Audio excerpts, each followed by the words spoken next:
Hello arty people, how are you today? I'm Unikitty and welcome back to my YouTube channel. If you're new here and you like arty videos, please subscribe.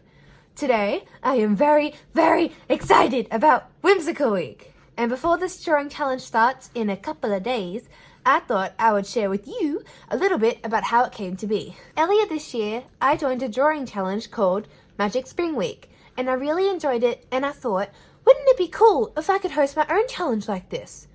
During the challenge, I made some connections with some arty friends who were very supportive, and I happened to mention to one of them that I wanted to create a week-long drawing challenge, but the only name I could think of was Mythical Month, but a month was too long. So my wonderful friend Chrissy Senpai Art said, how about you call it Whimsical Week? And from that conversation, Whimsical Week was born.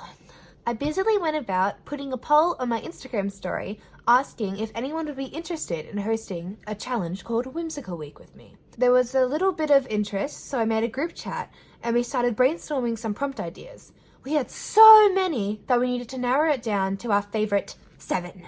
I wanted the prompts to be more of a concept rather than a single word or location, and from that, the final prompt list was created. And those prompts are 1.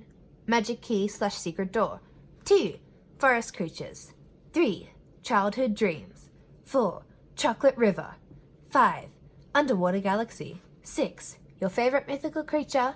And last but not least, 7. Fairy tales. For this challenge, I wanted to create a character that I could use to tell a story inspired by the prompts and advance the story each day. The character I used for this story, Olive, wasn't created specifically for Whimsical Week, but when I was brainstorming ideas, I thought, oh, I can use this fairy, who didn't have a name at the time, because she was already made. And when I was brainstorming ideas for the prompt Childhood Dreams, I remembered that when I was little, I had a dream about a unicorn. So I created Luna the Unicorn, inspired by that dream, and Luna is a part of Olive's story. When I first went about writing the story, I only made short little snippets so it wasn't too long for my Instagram caption. But then, when I made the videos to document the process, I thought it would be a good idea to include a longer version of the story so you could listen to it while watching me watercolor the artwork for each day. Over the next 7 days, I will be sharing my process of how I came up with the pieces based on the prompts, and you can listen to the story I created for Olive the Forest Fairy and her unicorn friend, Luna.